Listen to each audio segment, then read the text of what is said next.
Coming up on this episode of The Village Idiom. What's the difference between a musician and a savings bond? Oh, interesting. The savings bond will eventually mature and make money. Dum dum da da, Village Idiom. Hello and welcome to the Village Idiom. We are a podcast that every week we choose a popular saying to take an admittedly shallow, hopefully comedic, once in a while interesting, if we're lucky, educational dive into its meaning, its origins, its usage, but mostly we're going to use it to hang our otherwise directionless conversation on. My name is Jurassic Mark. And you're skinny. I'm skinny. I was curious if you know, what does the fox say? Something along the lines of, hotty, hotty, hotty, ho? Is it a hotty ho? I don't remember. What does the fox actually say? There's a weird one in there too. Do you remember that song? Absolutely. Do you remember there was, did you see the video, this year's video? There's like a... I have seen it. The funeral? It's amazing. So I don't know, do you know the story behind, there's a prank? No, so that guy is a comedian. Eves or Ives or however it said in his mother tongue. But he had like a morning show and did pranks. Okay. So he was not just like some random musician. Well, I should look it up because I think it was a prank to put out there that he's passed away, but this elaborate production with church choir, people trying not to laugh. It's a pretty amazing performance of What Does the Fox Say at a Funeral. I know it's a funeral. Get your hands up. And so there's a choir going and people are like looking around like half confused. It's like, it seems legit, but people are like laughing like he can't be real. He might have requested this, but the guy's actually in an open casket. Yeah. It's amazing. He doesn't look dead though. No, not at all. Well, anyways, almost Happy New Year, friends. Illegitimate children. That is correct. It's almost in. We're taking in We've another been saving this one. 2023 has been amazing. Yeah. Of all the years we've had. Highlight of 2023 for you is... Oh, man. Well, definitely think of all of the most recent thing is Christmassy stuff. What is the highlight? That's a tough one. I really didn't think about it in terms of the past. It's been a crazy year to start and ended pretty amazing. Christmas was awesome. You were saying you got that. Could not have been a more vague answer. I said highlights, and it was. I don't think there was a highlight in there. It was like, oh, it started this way, and it was that way, and it's like this is it, and then you were about to pass the baton to me. The thing that has come out as a highlight for me, I don't even know. I didn't get into it because it's not like shareable. It's not mine to share. Okay. Yeah, so it was like it's going to be Dead Space, and then so the Village Children were like, well, what was that? It was still Dead Space. All right. Yeah. Well, I'm glad you had that moment you can't share. Of all the moments to not share, that was totally one of them. Yeah, but it was definitely the highlight. Yes. Okay, good. Yeah, it was the highlight of the year. I'll tell you afterwards. Okay. Yeah, how about you? Yeah. You see, you don't want to take all your highlights and use them all at once. No. You need to put some in. That's what I'm saying. We've been saving this episode. You need to put some in the kitty for later. You know what I miss? Yeah. This was a highlight, but this was highlight of COVID. Okay. Which it's not a 2023 highlight, but 2020 highlight. 2020 highlight would be the person that's presenting today's idiom. Maybe you'll recognize it. Let's see it. Just saving it for a rainy day. That's the voice of the Tiger King. Oh, no. Wow. Anyway, I haven't seen part 2 or whatever. I can't Second remember. season. I don't know. Saving it for a rainy day is the idiom, though, and that was Mr. Tiger King. Do you ever have that where you have a show in the can waiting for just such a time as to I'm going to watch this all in one go? Like you're waiting to? Yeah. Okay. What do you mean? Well, my wife and I, we've been watching 1883. Right. Knowing full well that it's like a prequel to Yellowstone. Oh, okay. I didn't know that. So we have yet to see Yellowstone. Where do you find 1883? Well, is that a Netflixy thing or a calendar? Don't tell me where. Don't tell me where you find it. But where do you? Is it Peacock? Yeah. You don't know. I have no idea. All right. I have no idea where all these things are actually found. But and then there's 1923, and so still part of this series. So 1883 is like Faith Hill, Tim McGraw. No, they're not that old. They are. They look amazingly well, which is just why, again, I adore country music. It's like the fountain of youth. Clearly, it must be. Because they don't look a day over their 40s, for Kevin 50s. Costner. Yeah, he got weathered a bit. But anyways, So like, but saving it for a rainy day, it's like one of those special things that we like save. Like you cannot watch. You have to. I see what you mean. Yeah, we're gonna do this together. Yeah, we're gonna start as old as we can, and we're gonna because I've seen a couple episodes of Yellowstone. It's like, oh, it's good, but I didn't pursue it for whatever reason. Right. And so we'll be able to watch it all the way through together. It'll be fresh. So, but that's fun. Saving it. Yeah, saving it for a rainy day. Saving it for a rainy day. Well, speaking of rainy day, like this was not a white Christmas this year. I took my father-in-law out for coffee this morning. I'm like, so much for a white Christmas, and he's like, starts singing, "I'm dreaming of a wet Christmas." I'm like, yeah, exactly. We don't need to save for a rainy day because it's a rainy day every day around these parts. Well, before we get too deep into like the saving for something, I came across this while I was doing a little research on saving it, and this tickled me. I hope this is about Jesus. You'll enjoy it as a musical person. What's the difference between a musician and a savings bond? Oh, interesting. The savings bond will eventually mature and make money. That's great, actually. Yeah, so that's fantastic. Saving for a rainy day. So I was trying to think of events that were like worth saving for, and so a couple things. Vacations. Do you know what percentage of illegitimate children? Lock your answer in now. What percentage of your income you're encouraged to put away for vacation? Oh, that's interesting question. Yeah, like what an advisor would say. Yes, exactly. Financial planner would say you consider doing X, Y, Z. Is that implying that you're vacationing every year? It didn't say that, but okay. Just that. I don't know. Let's say 10%. 7. Yep. Pretty close. So yeah, if a person, I should have said 7. You should save for vacation slightly less than you tithe to your church. That seems to make sense. I think that's a proverb. It's probably actually really close to 7 for most folks. Right. So 7%. So if your take home is $4,000 a month, then you'd be an annual budget of $3,300 to put away for your vacationing, which I thought was fascinating. So it could be an annual vacation, or you skip a year and you have a better vacation. Well, that's what we do at my house. What? Well, annual? We usually so yeah, we vacation but it's like cheap stuff on alternate years, and then try and do something bigger on the second. Do you actually follow this 7%, or you just have a savings? Yeah, kind of deal. Yeah. So that.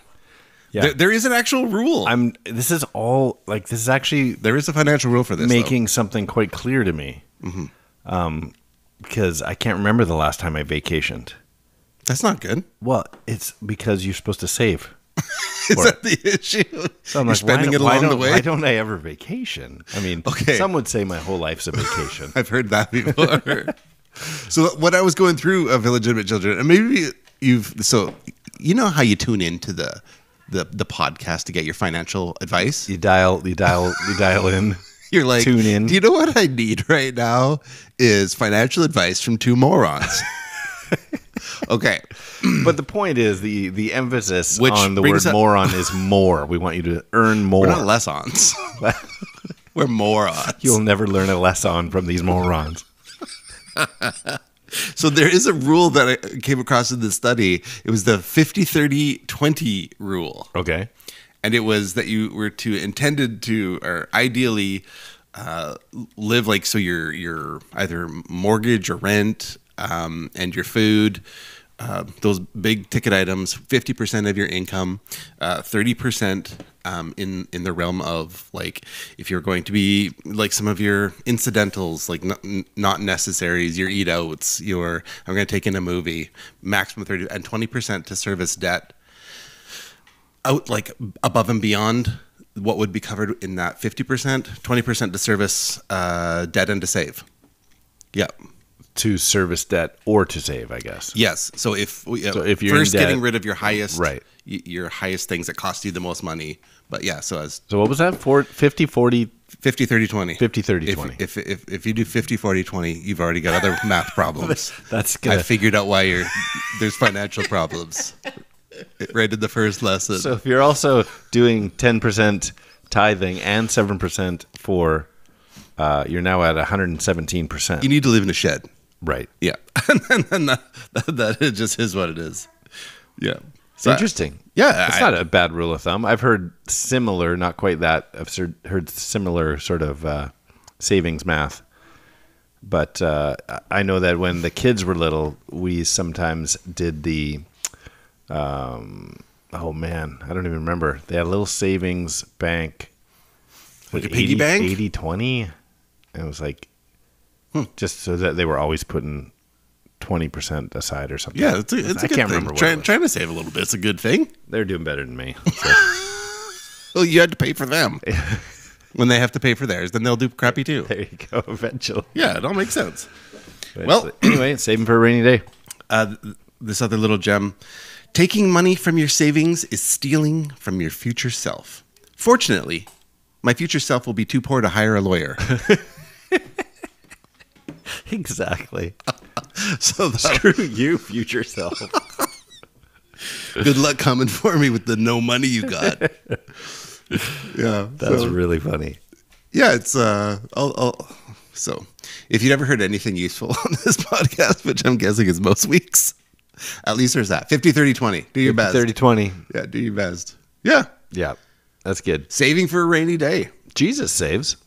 Gretzky scores. Shoots. Does he? Gretzky shoots, Jesus saves. Oh, I see. If Gretzky scores and Jesus doesn't save. Right. Right. That doesn't make sense. Right. Which would make Wayne Gretzky the devil. The classic Gretzky versus Jesus. That's a tale as old as time in Canada.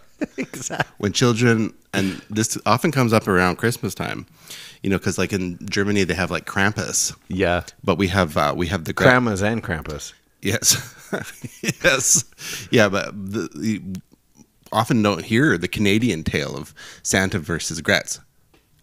Yeah, because he comes and steals your soul. Right. Yeah, I He mean, comes in- 99 is pretty close to an upside down 666. Well, there's lots of these little similarities. He carries the children out on a hockey stick. He fishes them right out of their bed. Yeah. Yeah, it's pretty crazy. And puts them on ice. So stupid. Yeah, I have a picture. The great one. You have a picture?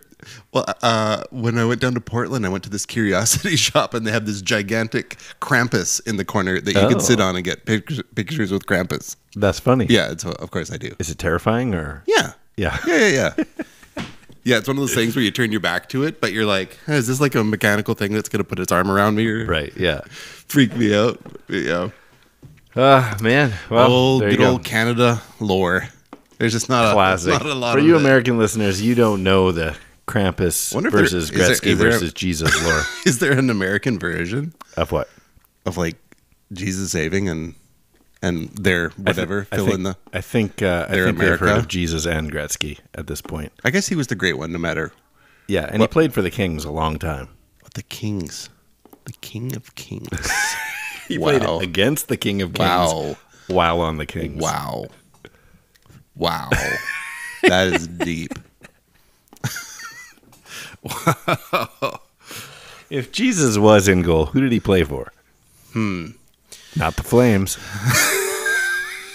No. It should have been the Kings. He should have been playing with Gretzky. Yeah, he as the King of Kings. Yeah, as the King of Kings. Yeah, that actually makes a lot of sense. Like Yeah. if you really buckle down on it. Yeah. What would be another? Well, we got the Lightning. I mean, the Saints, but that's a different sport. Yeah, Buffalo. The God of Thunder plays for the Lightning. I see. Yeah. I see. What else we got? Mighty Ducks. The Almighty Ducks. The Almighty Ducks. That's amazing. All The right. King of Kings. Plays for- And scores of scores. No.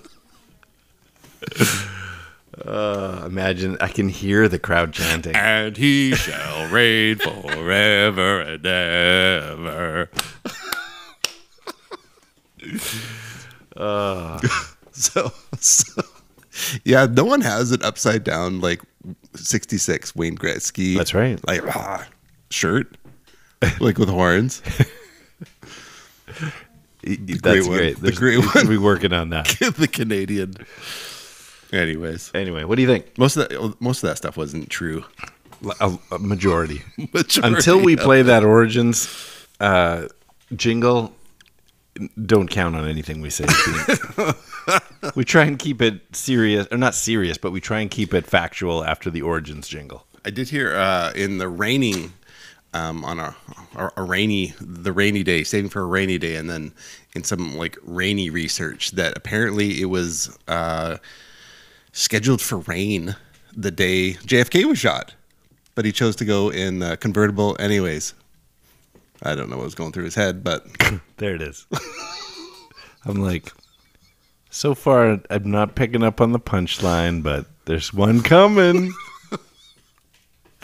who knows what's going on in that mind? Sometimes your jokes are so long, I just want the bullet points. Well, we should probably actually figure out where this little idiomatic gem comes from. Idiomatic gem. It's idiomatic. Said some words, where'd they go? Where'd they go? No one can know. I turned around and looked behind. Those words came from another mind. Origin. So, question for you. Yep. Did you have any preconceived ideas of where this came from? I'm gonna go with it. It's just vernacular. It's just out there. You got to save for when you've got good times, and there's bad times, and you need to save for them. Yeah. So that's just a general thing that there was no beginning. Is where I'm. Yeah, but if you think about it, like, you should save for sunny days, because rainy days you're just staying at home. You don't really need to spend money. Well, and where we live in the Northwest, You're always at home. you're just gonna be at home all the time if you're not prepared to get wet. Yeah. All right, so I'm gonna take a little dive, because this was slightly more interesting than I expected. So in an article entitled "Royalty at Discount," the New York Times edition, this is September 15th, 1854, New York Times, had this to say about rainy days. Within the last half-century, monarchy has been so insecure in Europe that, this is a little lengthy, but bear with me, that the different sovereigns have usually prepared for a rainy day by making, oh man, I don't know this word, pecuniary, Pecuniary, Pecuniary. I should have looked this up. Pecuniary investments out of the countries which they govern or misgovern. I got pulled through the ringer today. What do you mean? So we had a turkey dinner today for lunch with some coworkers, and they were talking about how you debone the back of a turkey for faster cook times. To which I read, "Oh, you're referring to spatchcocking the turkey," and that met with roars of laughter. But that's what it's called. But it's actually that. Yeah, the spatchcocking. So peculiarity, whatever. I haven't heard it before. Pecuniary, yeah. But unlike my coworkers, I don't mind getting a little smarter every day. Anyway, I don't need to continue. Continue. You rudely interrupted. Anyway, basically it goes on to explain how from this state or that state and how they were going to be saving, but they referred to preparing for a rainy day as back as 1854. Another one, Mifflin Wister Gibbs. How's that for a name? Mifflin Wister Gibbs. He wrote in his autobiography. Is that a paper store? They sell of paper? course we need an autobiography by Mifflin Wister Gibbs. Like when's your autobiography coming? Dunder Mifflin. Miffler. Dunder Miffler Gibbs. His autobiography, which he called Shadow and Light, that he was born on April 17th, 1823, the son of a Wesleyan Methodist church minister and a hardshell Baptist mother. He wrote this about his 16th year in 1839. On the following Sunday, he lay before the pulpit from whence he had preached, cold in death, leaving my mother, who had poor health, with 4 small children, and little laid by for a rainy day. So this is just showing it in print. I have a couple other ones in 1600s, 1700s, and then got this one. The saying, save your money. So there was different ones there, right? You probably noticed this. Preparing for a rainy day, lay aside provisions for a rainy day. There's another one that says you ought to put away for a rainy day. In the end, however, the saying, save your money for a rainy day, comes from an Italian comedy. So we have an actual origin story for that collection of words. Or so they say, because it's in Italian. Sure, that's not the same. Comes from an Italian comedy, La Spiritata, by the Florentine playwright A.F. Grazzini, and written in 1561. So the adaptation years later by John Lilly, this is the English version, He died in 1628, was known as the Bugbears. Any of this sound familiar? Have you ever heard the Bugbears? Okay, No. I'm going to keep going. Is it like a Nickelodeon thing? It sounds like next week on the Bugbears. You got slimed. The main plot deals with the Formosus and the trickery he used, I'm reading this, that's not my words, to secure 3,000 crowns from his miserly father, Amadeus. And he is secretly wed to Rosamunda, who came to him without a dowry. So the expression can be traced back to this play, The Bugbears, which the line in The Bugbears, in the English version, which The Bugbears is, would he have me keep nothing against a rainy day? So that's Old English that said modern. Would he have me keep nothing for a rainy day? So it appears that The Bugbears was translated from that Italian thing, and the Italian title was La Spiritata. La Spirita. I have two notes here. One is Spirita. Anyway, do you know what a bugbear is? So this also has a little etymology. Okay, bugbear. I'm just going to go out and it's one of those, it's a microscopic organism. That, you know what I'm talking the about? Water bear? Or whatever it's called? Tardigrade. Yes. See? Spatchcock. That's a tardigrade. He's got his Spatchcock. vocabulary. Spatchcock. Tardigrade. Spatchcock City. Yes, a tardigrade. That's what a bugbear is. Okay, It's a bugbear. You are incorrect. A Am I? bugbear, and if you look it up, it says today bugbear is used as, which is funny because I've never used it. But anyway, bugbear is a pet peeve. So something that a particular, whoever finds annoying. One of my little personal bugbears. Yeah. You have a bugbear, something that gets under your skin. It's a pet peeve. That's what a bugbear. That's why it's called that. And in the play The Bugbears, the first time it's Saving for a Rainy Day is said in the English translation of La Spirita, which is The Bugbears, is Saving for a Rainy Day. Now, that's the origin in print. Most likely, since it's in all of those things in print, it actually existed before of all of that. So here's the most likely origin of why it's even spoken, and it makes a lot of sense. Back in the day. Bible. Joseph. No, but Grain. maybe back that far. Okay. Definitely back that far. Most men who made any sort of living were outdoor laborers. And so outdoor laboring, you got paid on the days you worked, especially back then. There was no rainy day salary. So you had to save for the rainy days because you were not paid on rainy days because you were not working on rainy days. Sounds legit. Yeah, so you set aside for rainy days because you know they're coming. You will not be able to work on rainy days. Therefore, you will not be paid from the landowner or the employer. You must save for those rainy days. Most likely, nothing in print to confirm, but most likely the origin story of Saving for a Rainy Day is because of outdoor laborers going back that one in all time. Yeah, that makes great sense to me. Yeah. So Saving for a Rainy Day. You don't work, you don't eat.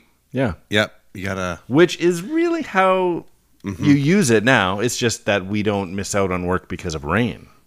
Unless you're we'd just be lifeguard. doomed here. There's like a high chance of lightning. Yeah. So I found it interesting both in the kind of history of it in print and that's a what great. would you say is more modern usage save now? Yeah, so we wouldn't say saving for a rainy day because rainy days don't particularly affect us. No, it'd be saving for a pandemic. Saving for a financial collapse. Yeah, saving for foreclosure. Saving for a foreclosure. No, it'd be an emergency. It'd be some form of emergency. You have your emergency fund. So you're saving for unexpected rainy days, simply. Well, you can help me and the Village Idiom children who will eventually maybe some will experience this situation that you've experienced twice already. Children who get married. Mm-hmm. And of course you want to do something kind for them to help get things going, but it's an expensive little world, that whole married world. And talk about not necessarily an emergency fund, but you want to do something you need to save for something like that. Yep.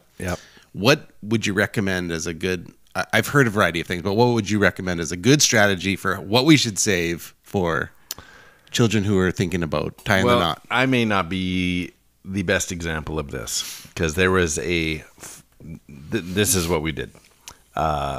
Now, bear in mind, both of my children that have now gotten married are boys. And traditionally... Oh, that's interesting. Yeah. Traditionally... Suddenly you take on traditions again. Yeah. Traditionally, Suddenly you're very traditional. The father of the bride or the family of the bride is responsible for the wedding. I don't know if anybody I would actually contribute to this follows wedding, that. but I'm very traditional. I don't know if anybody actually follows that. I'm sure some do. What we did, we decided our first son, when he got married, that we came up with a number. We discussed it. So one thing is we felt we spent too much on our own wedding. Okay. The other thing is a lot of people have shared the exact same thing. They wish they didn't spend as much of their parents' money or their own money on their wedding. And so we came up with a number, which I won't say the number, but we came up with a number and we said, this is how much we will give. We're telling you this now before you start all the planning. And somebody bring their kids to work today? I don't know. Before you start all the planning, this is how much we're going to give. If you spend less, this is still yours. If you spend more, you're on your own. That's the elope, advice I heard. If you elope, take this money and run. Okay, so this must be the smart advice, Village Idiom children. I heard so you're like total confirmation on this then. So yeah, it's like pick your figure, whatever it's going to be. You say like, here's 10 grand. You can use it to. I wish you had said out loud a lower number. You've $400.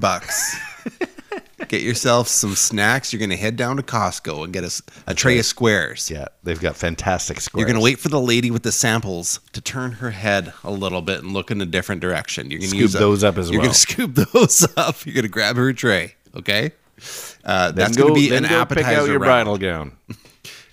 At Costco. So okay, still at Costco. You pick your figure, whatever it is, 5 grand, 10 grand, 20 grand. Who knows what means the listeners are at. Yeah.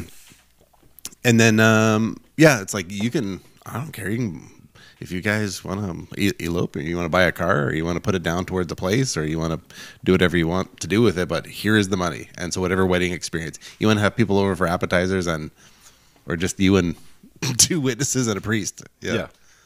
And you 2 witnesses and a priest walk into a bar, get married, and here's 10 grand. And it's not like there wasn't other expenses along the way, but it wasn't... it can get nuts quick. Yeah, it wasn't like, oh, we're also going to pay for this. It was, we had our own expenses as parents just to be there for them through the wedding. That it was like, there's your amount. Right. Giving it to you now. That makes sense. Don't screw up. Good. That's Saving for a Rainy Day. Village Idiom children. Hope you learned something good today. A little 50, 30, 20. Give your kids a lump sum. It was kind of rainy on one of those weddings I paid for. I didn't pay for it. It worked out fine.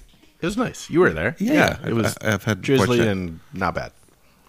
Yeah, we'll see if what happens with number 3, because then you're on the hook with that bride coin. Yeah, I've got plans. Nice. I'm in. Whatever those plans are. I actually have plans. Do you? Yeah. Okay. Does it involve me holding the rope of a tarp? The rope of a tarp? I don't know. Like, I'm trying to think of a budget way to cover your guests. Oh. Whether it's sunny or cloudy. Yeah. I'll take any help you can. Perfect. I'm in. Give me a lump sum now. That's awesome. And however I use it, you'll trust me. I do, and I would.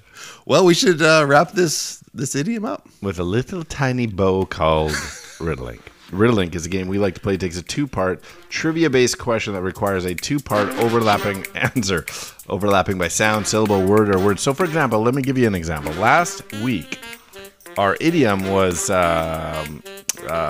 paint the town red. Yep. So we left everybody with Salvador Dali and Pablo Picasso are from this country, meaning to have a crazy night in the city. I'm going to go with paint the town red. That's exactly right. I had to think about what you were saying. I'm like, paint. What? Espanol. Can't find middle ground for the music here. If only we did this in post. Yes, it's not Spain. It's not paint the town red. It's paint the town red. Paint the town red. And that's how you play Riddlink. Fun. Well, I've got a couple prepared. I've got a couple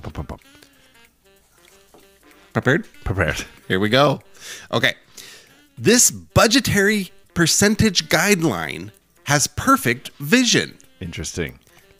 This budgetary percentage guideline has perfect vision. This is so quickly following. You like, was it last week or the week before? You're like, this is the first. Now it's a second. Now it's a second. I'm going to go with 50, 30, 20, 20. That's it. That's great. I love it. Yeah. I love it. That's a 50, 30, 20, 20. Roger. All right. Let me give you one.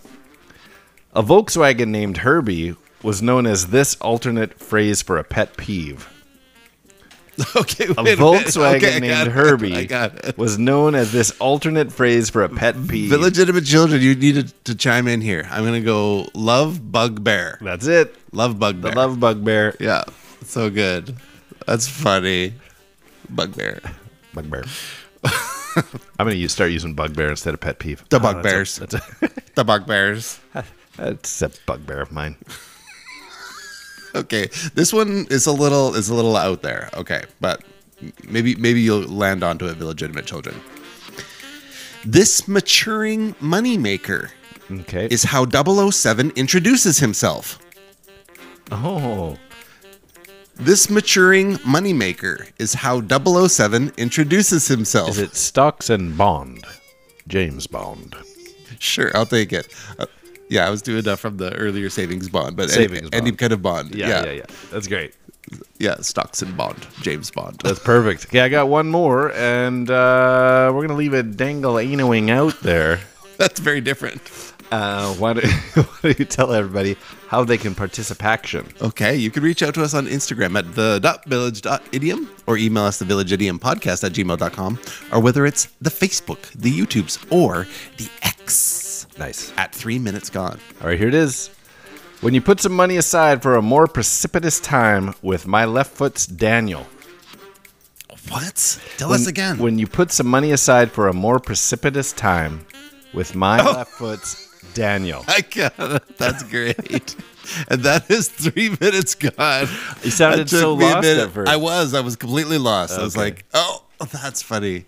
That's the beauty of the riddling, is you just need half. Get part, yeah. Yeah, and then it That's gives the you a clue, launch that's the pad. clue. Gives you a launch pad. Good job.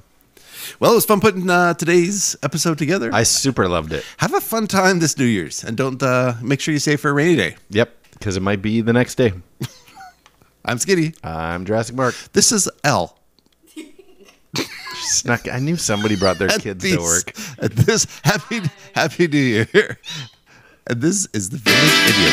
Whoa! Saving for a rainy day. Last 3 minutes gone.